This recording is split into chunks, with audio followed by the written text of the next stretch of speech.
Para mim é um prazer estar com vocês hoje aqui nessa tarde. Meu nome é Paulo, sou preceptor do serviço de endocrinologia da UFC, faço ambulatório aqui de tireoide nesse mesmo serviço.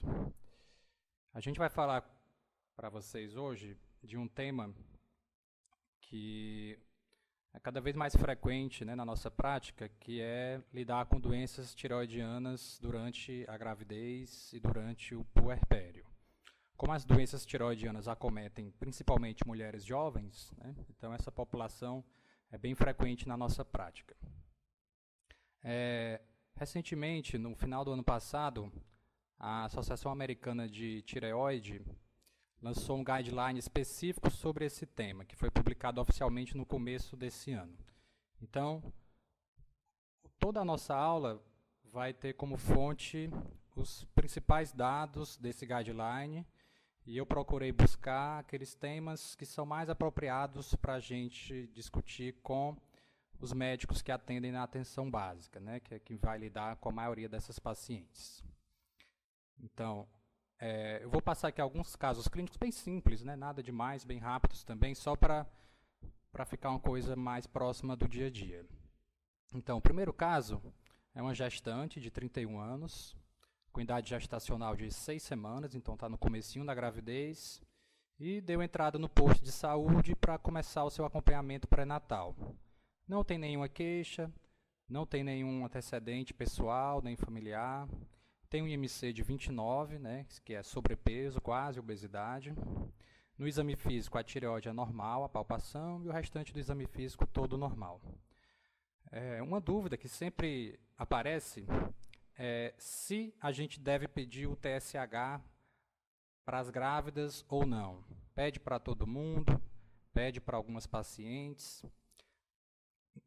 Então, qual seria a resposta? Na verdade, na literatura, não existe uma recomendação formal nem contra nem a favor você pedir o TSH para todas as grávidas ou pedir o TSH direcionadamente só para algumas pacientes. A recomendação é a recomendação I, né? Então, alguns autores sugerem que você deva pedir para todas, porque se você não pedir para todas, você vai deixar passar 20 a 30% dos casos de disfunção na tireoide. Outros autores sugerem que você deve pedir direcionadamente para aquelas pacientes que têm um risco maior de desenvolver disfunção da tireoide. Por questão do custo, né, que se você pedir para todo mundo vai elevar bastante o custo de pré-natal, e também porque eles alegam que as pacientes que vão, por acaso, não serem diagnosticadas, serão as pacientes com quadros bem leves e que, em teoria, não causariam muitos problemas para a mãe e para o feto, né? Então, na prática, você pode pedir para todas ou você vai direcionar para esse grupo aqui de pacientes que a gente colocou no slide, né? Então, uma das coisas que é criticada também é porque é um questionário bem extenso, né? Você vai ter que fazer esse checklist aqui em toda mulher grávida. Então, ver se tem histórico de disfunção tireoidiana prévia, ou então sintomas que surgiram de disfunção tireoidiana, histórico de irradiação na tireoide, ou histórico de cirurgia, né, uma lobectomia, por exemplo, idade acima de 30 anos, histórico de doenças autoimunes na própria grávida ou em algum parente, antecedente, mal passado obstétrico, né, ou seja, histórico de pré-eclâmpsia, abortamentos, partos prematuros, ou então infertilidade, né, que é aquela mulher que está tentando engravidar mais de um ano, sem sucesso, IMC acima de 40, que é a obesidade mórbida, uso de medicações, né, ou substâncias que podem alterar a função tireoidiana, como a amiodarona, lítio, ou então contraste iodado, ou pacientes que moram em região com insuficiência de iodo, que não é o nosso caso, já que o nosso sal é suplementado em iodo. Então, veja que é um questionário bem extenso. Então, o fato de você fazer o screening universal, ele é mais sensível, né, você vai diagnosticar mais pacientes, ele é mais prático, porque você não vai ter que se preocupar em fazer aquele questionário bem amplo para todas as pacientes. Por outro lado, ele vai ter um custo bem mais alto, né, para os serviços de saúde, né, sejam públicos ou privados. Então, não existe na literatura uma definição de qual é o melhor, se universal ou direcionado. Okay?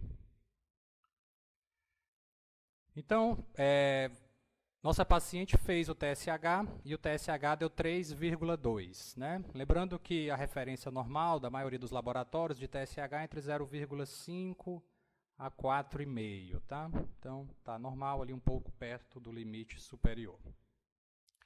E o que é que isso significa? Né? Então, é importante a gente saber como é que estão os níveis de TSH numa mulher grávida. Né? A mulher grávida, no primeiro trimestre da gravidez, principalmente, ela tem altos níveis de HCG, que é a gonadotrofina coriônica. E o HCG, ele tem duas subunidades, a alfa e a beta. A subunidade alfa do HCG, ela é exatamente igual à subunidade alfa do TSH. Então, o HCG ele tem um efeito símile ao TSH e acaba estimulando a tireoide a aumentar a produção dos seus hormônios.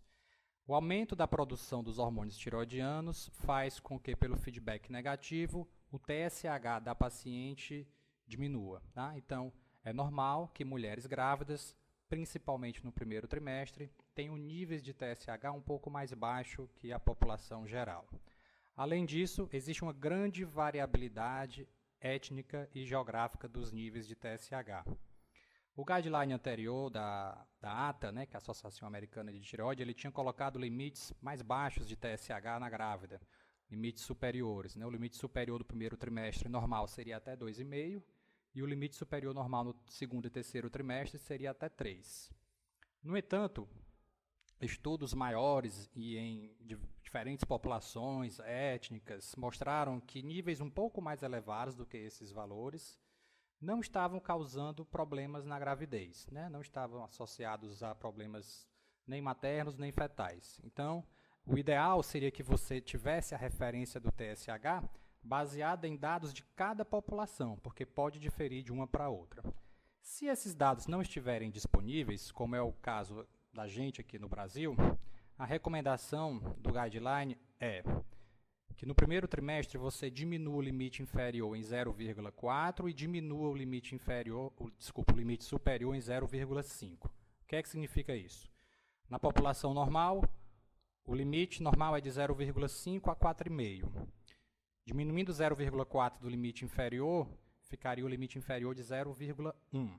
E diminuindo 0,5 do limite superior, a gente ficaria com o limite superior de 4. Então, o normal no primeiro trimestre da gravidez seria de 0,1 a 4, o valor normal de TSH. Tá? Então, um pouco menor do que o da população geral.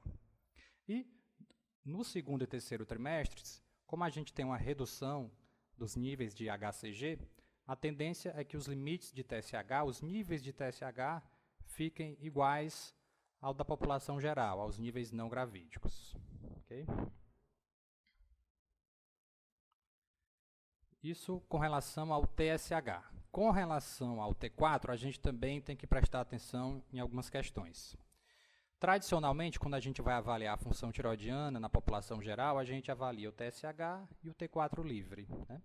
Mas na grávida, você tem alterações de proteínas sanguíneas, alterações de substâncias pró-inflamatórias, e tudo isso pode interferir com a dosagem do T4 livre pelo método de imunoensaio, que é o método mais utilizado na prática clínica para a dosagem do T4 livre.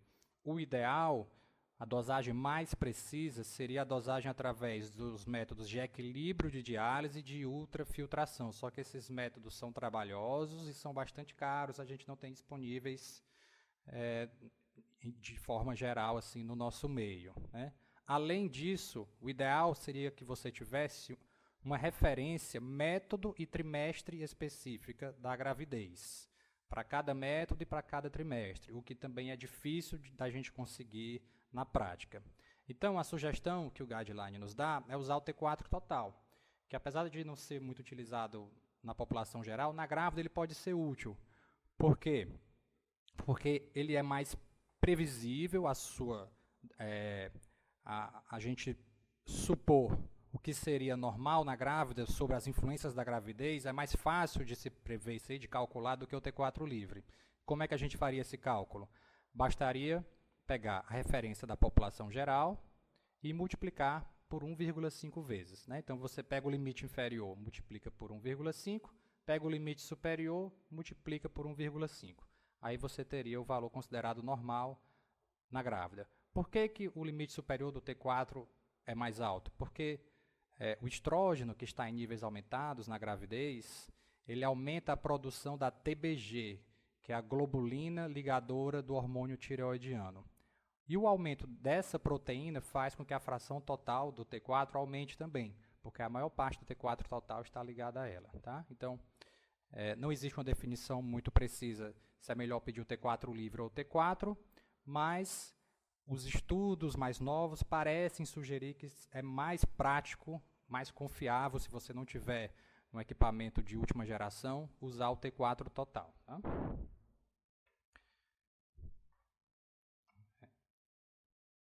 Então, e com relação ao hipotireoidismo na gravidez,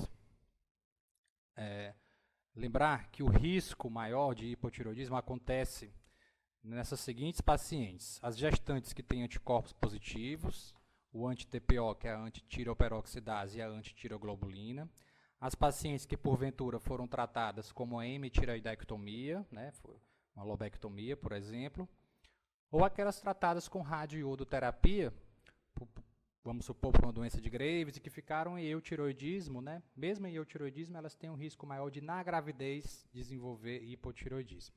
Então, como é que a gente faz o diagnóstico de hipotireoidismo na grávida? Como a gente já falou, o ideal seria que a gente usasse uma referência baseada em dados da nossa população local ou de uma população semelhante a ela. Como a gente não tem, na prática, o diagnóstico de hipotireoidismo gestacional é dado quando a gente tem um TSH no primeiro trimestre maior do que 4. Tá? Lembrando que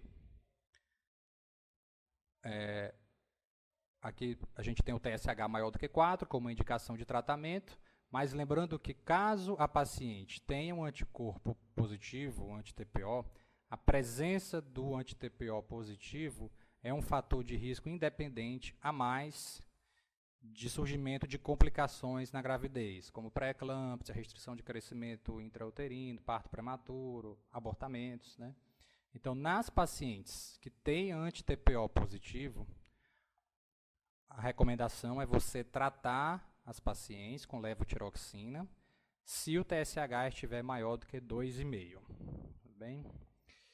E a meta do tratamento? Uma vez iniciado o tratamento, o ideal seria que você deixasse o TSH na metade inferior da referência trimestre específica. Como a gente não tem essa referência trimestre específica para a nossa população, a generalização que se pode usar na ausência dessa referência é você manter um TSH abaixo de 2,5. Então, uma vez iniciado o tratamento com levotiroxina na gravidez, a meta é deixar o TSH abaixo de 2,5. E como fazer o segmento? Né? Então, as gestantes com hipotireoidismo, ou então aquelas que têm risco aumentado para hipotireoidismo, são aquelas que têm anticorpos positivos, que já foram hemitireoidectomizadas ou que já fizeram radioiodoterapia. Todas essas pacientes, você vai fazer o TSH mensal, né?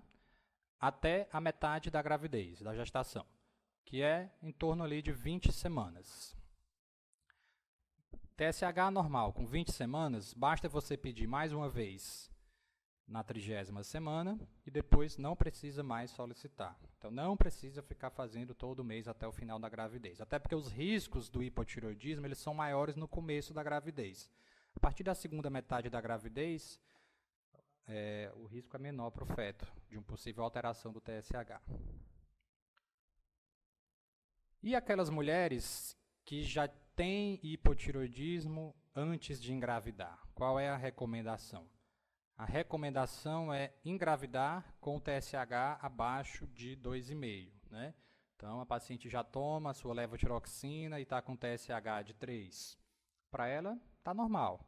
Mas se ela quiser engravidar, o ideal é que ele fique um pouco mais baixo. Tá? E, durante a gravidez, a gente sabe que as necessidades de hormônio tireoidiano aumentam, né? Numa gravidez normal, isso acontece. Então, se a paciente tem hipotireoidismo, a recomendação é que a paciente aumente em torno de 20% a 30% a dose da levotiroxina logo ao diagnóstico da gravidez. Tá? Então, o paciente toma 100 microgramas de levotiroxina, está acompanhando com você aí no posto de saúde, o ideal é que você já oriente. Ó, fulana, se você engravidar, você já pode passar a tomar por conta própria uma dose de 125. Tá? E depois do parto, a gente reduz a dose para a dose que ela usava antes de engravidar. Tá? E a recomendação é dosar a função tiroidiana 6 semanas depois do parto para saber se está tudo bem controlado. As mulheres, muitas vezes as mulheres não têm disfunção tiroidiana e desenvolvem um hipotireoidismo, né, um TSH levemente alterado na gravidez e precisam iniciar o tratamento. Né?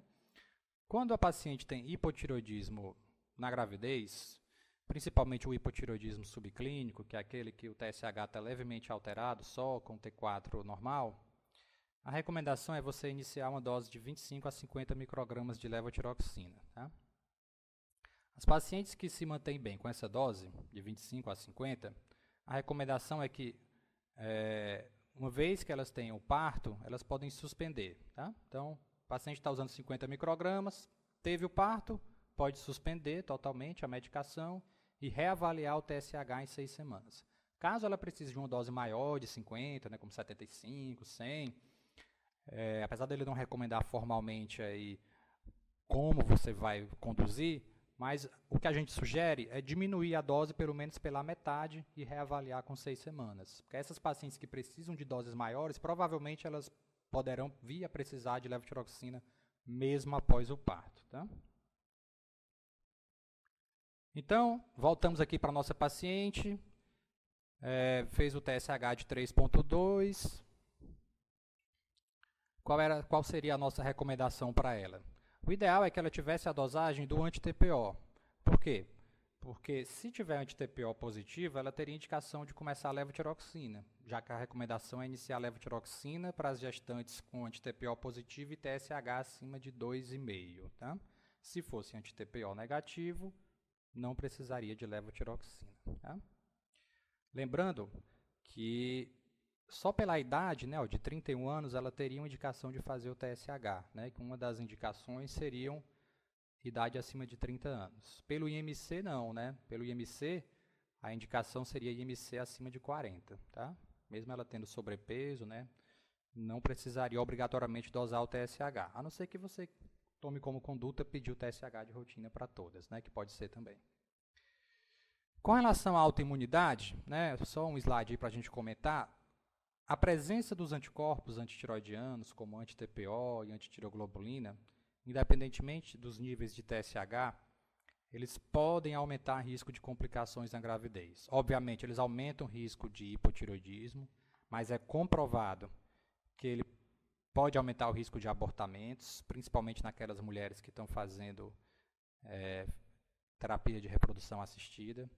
Inclusive, abortamentos de repetição, né? Interroga-se também se eles poderiam estar associados. Interroga-se também, né, alguns trabalhos mostram associação com prematuridade e também, olha aí, prejuízo neuropsicomotor na prole, nos filhos, só pela presença do anticorpo.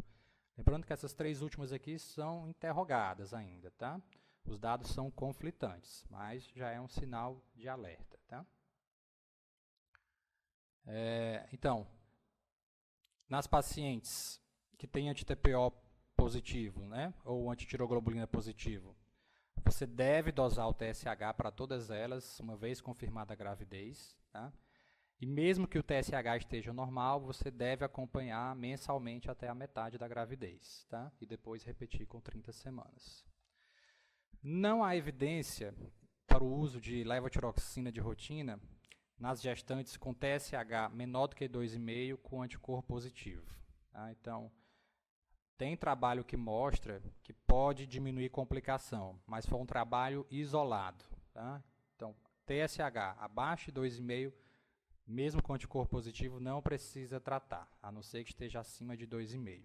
Você pode abrir uma exceção nesses casos, né? Como o anti-TPO pode estar associado a abortamentos, você pode abrir uma exceção caso a paciente já tenha tido casos de perdas gravídicas, né? Mesmo com o TSH totalmente normal, usar levotiroxina somente pelo anticorpo positivo. Okay? Então, vamos agora para um segundo caso clínico. Aqui é uma gestante de 26 anos, 10 semanas de gravidez, está se queixando de palpitações e tremores há 6 meses. Além disso, refere dificuldade para ganhar peso. Não tem outros antecedentes na família, nem nela. Está com IMC no limite inferior, 19,3. O limite inferior do IMC é de 18,5. Está taquicárdico, com frequência cardíaca acima de 100. Tem um bócio difuso, uma tireoide com tamanho aumentado em 2 a 3 vezes e apresenta exoftalmia bilateral. Já chegou com os exames para você, um TSH supresso, 0,01, e um T4 livre alto. O limite superior do T4 livre é em torno de 1,7, tá? Na maioria dos laboratórios. Então, o T4 livre é realmente bem elevado, né? Um caso típico aí de tireotoxicose, né? Qual seria a nossa hipótese diagnóstica e a nossa conduta, né? Bom, vamos ver. Essa paciente, é nítido que ela tem uma tireotoxicose, tá? Pela história, né, voltando aqui, parece bem típico de doença de Graves. Hipertireoidismo, bócio difuso, exoftalmia. No entanto, a gente tem que se lembrar que na gravidez, como eu já tinha comentado antes, pelo aumento do HCG, e o HCG tem uma subunidade alfa semelhante à do TSH, ele estimula a tireoide das pacientes a aumentar a sua produção de hormônio fisiologicamente, tá? Então, às vezes, esse estímulo pode passar um pouco do ponto, né? É o que acontece em 1 a 3% das gestações, que é a tireotoxicose transitória na gravidez somente por conta dos níveis de HCG. Isso costuma ser uma condição benigna, que não traz complicações, tá? Até porque é transitório, geralmente é só no primeiro trimestre e é de leve intensidade. O que é que chama a atenção para a gente pensar apenas no tireotoxicose transitória? Aquela paciente que chega com TSH baixo, mas não tem antecedente de doença tireoidiana prévia, tá? Não tem sintomas prévios, né, antes da gravidez, não tem os estigmas da doença de Graves, que são principalmente o bócio difuso e a exoftalmia.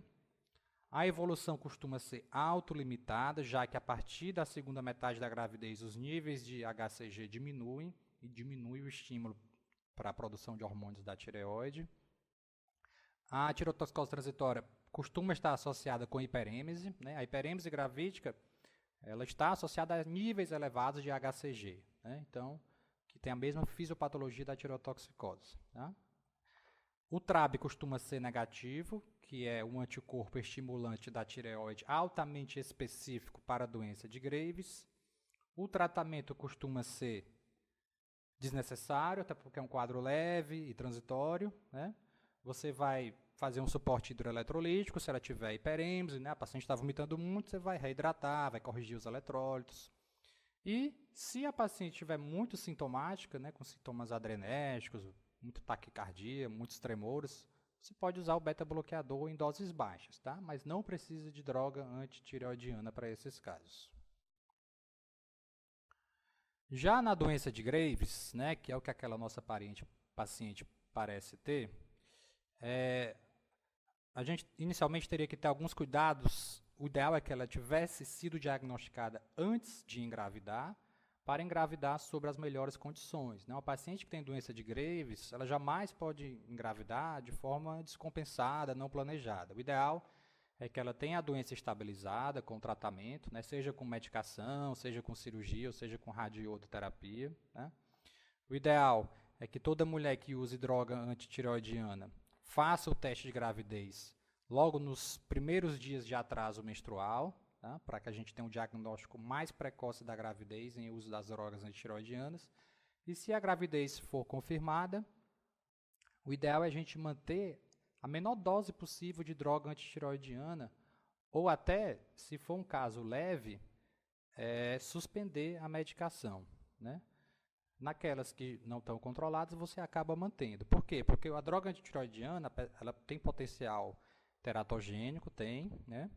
E, além disso, a droga antitireoidiana ela pode passar pela placenta e causar um hipotireoidismo fetal, né? Então, o ideal é usar a menor dose nas pacientes com Graves, tá?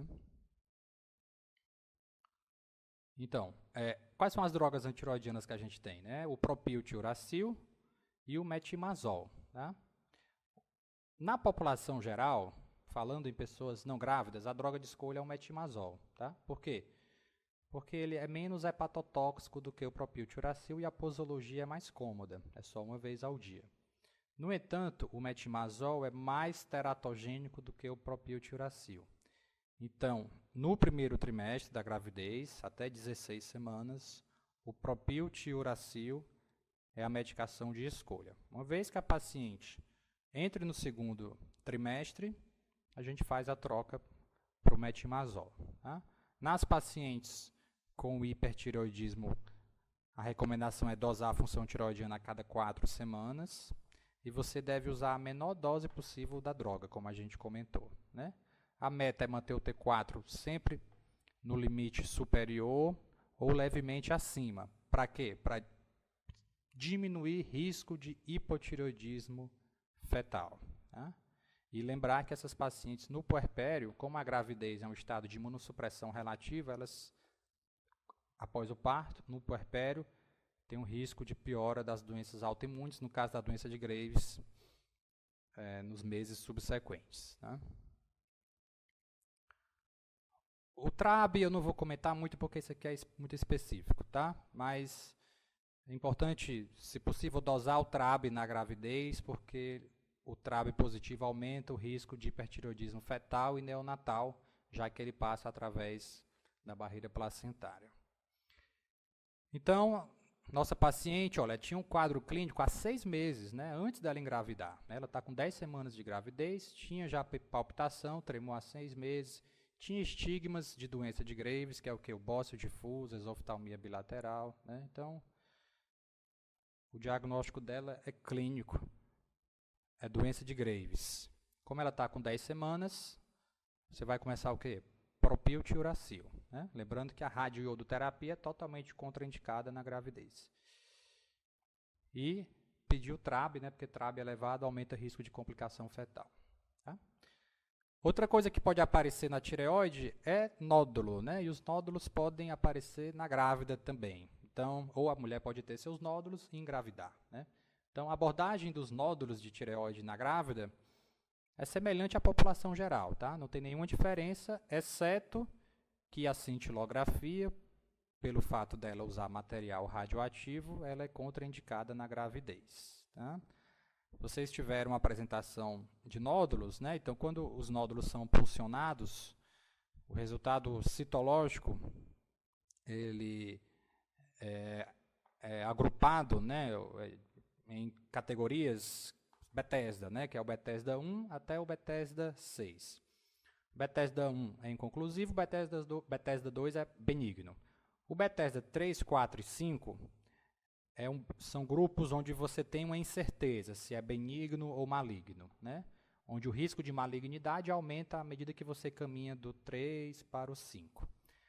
Nesses casos, né, a gente sabe que já foi muito estudado, né, a questão da gravidez, a influência da gravidez na evolução dos nódulos, né?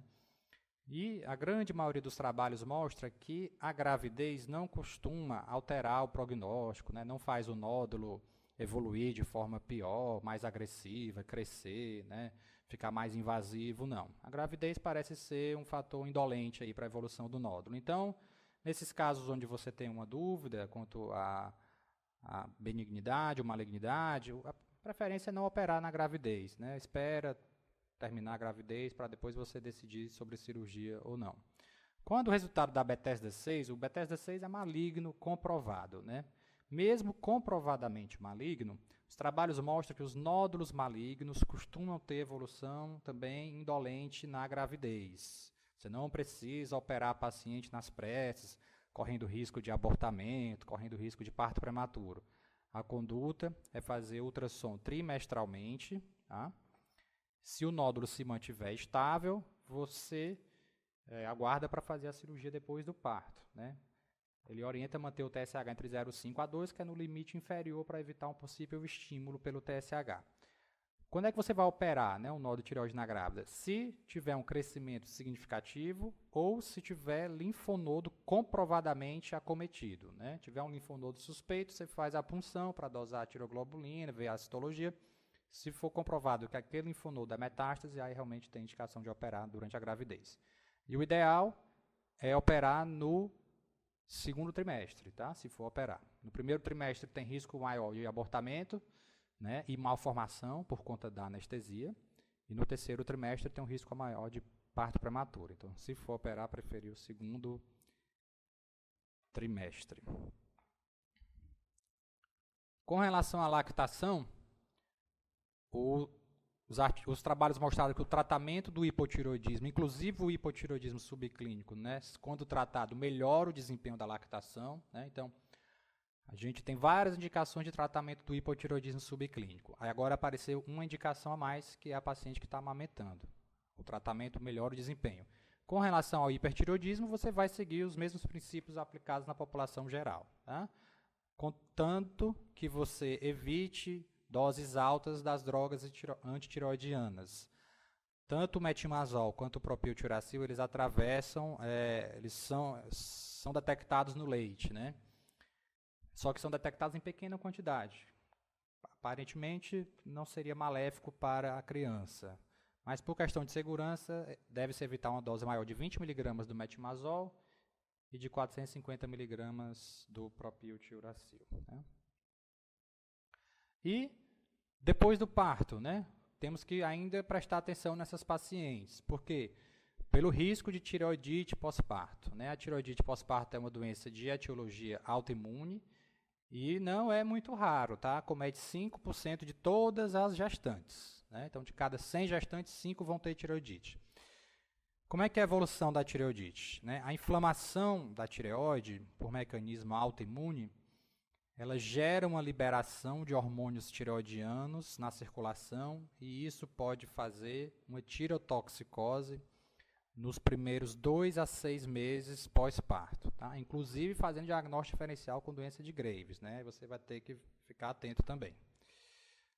Só que a tireoide inflamada, ela não consegue produzir muito bem os seus hormônios. Então, libera muito hormônio da tireoide na circulação, mas aí depois, como ela não consegue produzir os hormônios adequadamente, acaba evoluindo para um hipotireoidismo, depois da tireotoxicose. O hipotireoidismo pode acontecer até 3 a 12 meses depois do parto, né? E, na maioria das pacientes, a tireoide com o tempo se recupera e volta a produzir os hormônios normalmente, tá? Às vezes a evolução não é tão bonitinha como isso aqui, né?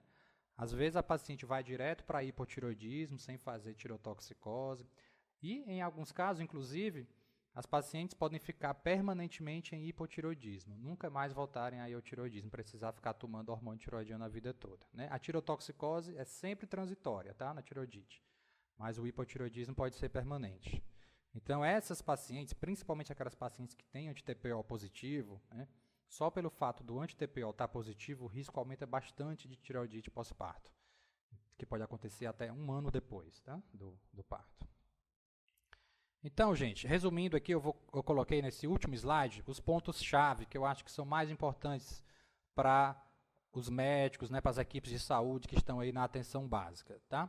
Rastreamento de disfunção tireoidiana com TSH pode ser universal ou direcionado, né, para aquelas pacientes com fatores de risco, tá? Então, você pede o TSH inicialmente. Lembrar que o valor normal do TSH no primeiro trimestre é entre 0,1 a 4, tá? Então, se você encontrar uma paciente com o TSH no primeiro trimestre de 0,15, por exemplo, é normal, tá? Não é hipertireoidismo, não. Para a grávida é normal, tá? E se tiver anticorpos positivos, o limite é um pouco mais baixo, né? O normal seria de 0,1 a 2,5. Tá? Naquela paciente que está usando levotiroxina, ou você iniciou levotiroxina, a meta é manter um TSH abaixo de 2,5, tá? Você vai acompanhar mensalmente, né, até a metade da gravidez, e depois você repete mais uma vez com 30 semanas o TSH, e depois não precisa mais.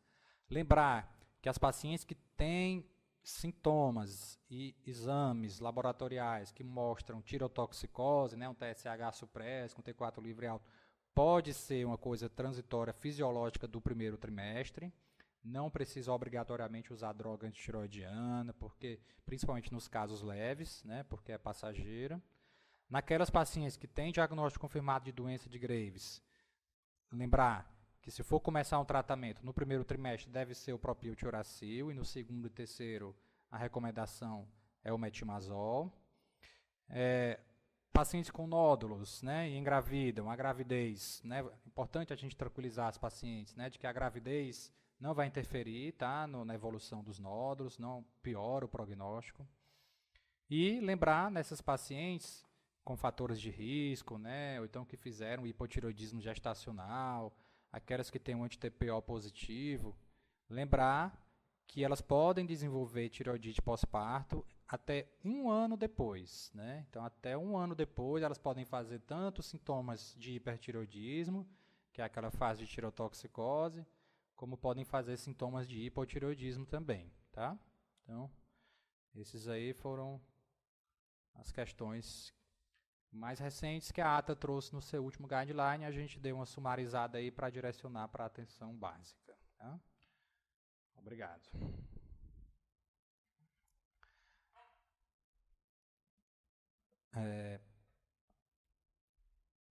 A gente agora vai abrir para a participação de vocês.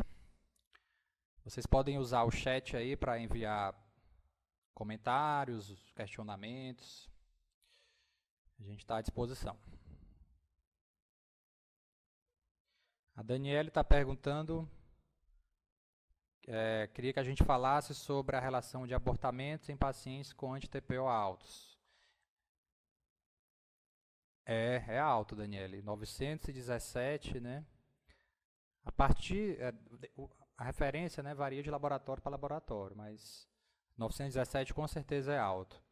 O anti-TPO elevado, isoladamente, mesmo com níveis normais de TSH, ele está associado a um risco maior de abortamentos, tá?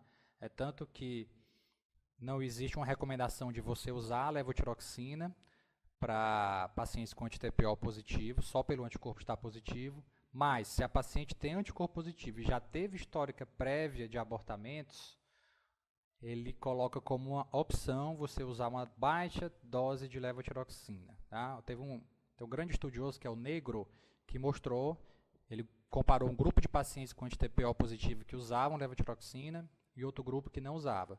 As que usavam levotiroxina tiveram o menor índice de recorrência dos abortamentos, tá? Não se sabe muito bem por que um anti-TPO positivo causa abortamento, né? Acredita-se que ele não seja a causa. Acredita-se que ele seja apenas um marcador. Provavelmente, a paciente tem algum mecanismo imunológico ali, autoimune, que está atrapalhando a concepção ou o bom andamento da gravidez. E um anti-TPO positivo é só mais um marcador de outra doença autoimune que ela tem. A gente sabe que quem tem uma doença autoimune tem riscos maiores de ter outras doenças, tá? Foi perguntado aqui também pelo Rafael como podemos fazer a referência, né? Isso foi muito bom você tocar nesse assunto, porque todas as grávidas que tenham tanto hipo quanto hipertireoidismo, elas se configuram em pré-natal de alto risco, tá? Então, todas elas devem ser encaminhadas para um centro, né? Ou aqui para a maternidade escola, ou para o César Caus, ou para o HGF, né? Aí pode fazer aquela referência normal, tá? Aí a Daniele falou que a paciente que ela comentou já toma levotiroxina, 175 microgramas, né? A recomendação para ela, Daniele, é ver se o TSH dela está abaixo de 2,5, tá? Do ponto de vista tireoidiano, a única coisa que nós podemos fazer é otimizar o TSH dela para níveis abaixo de 2,5, tá? Aí tem que ser investigado outras possíveis causas, né, de abortamentos, tudo. Paciente com dose otimizada de levotiroxina, TSH no alvo e mantém os sintomas. O que fazer? Isso é um tema que tem sido muito revisado, até em trabalhos recentes, essa questão, né? Tem algumas pesquisas mostrando que o uso do T3 associado ao T4 poderia ser benéfico nessas pacientes, mas são dados iniciais e de pesquisa. Tá? Por quê? Quando a gente usa a levotiroxina, que é o T4, ele é convertido pelas deiodinases, né, e deiodinase tipo 1 e tipo 2, em T3.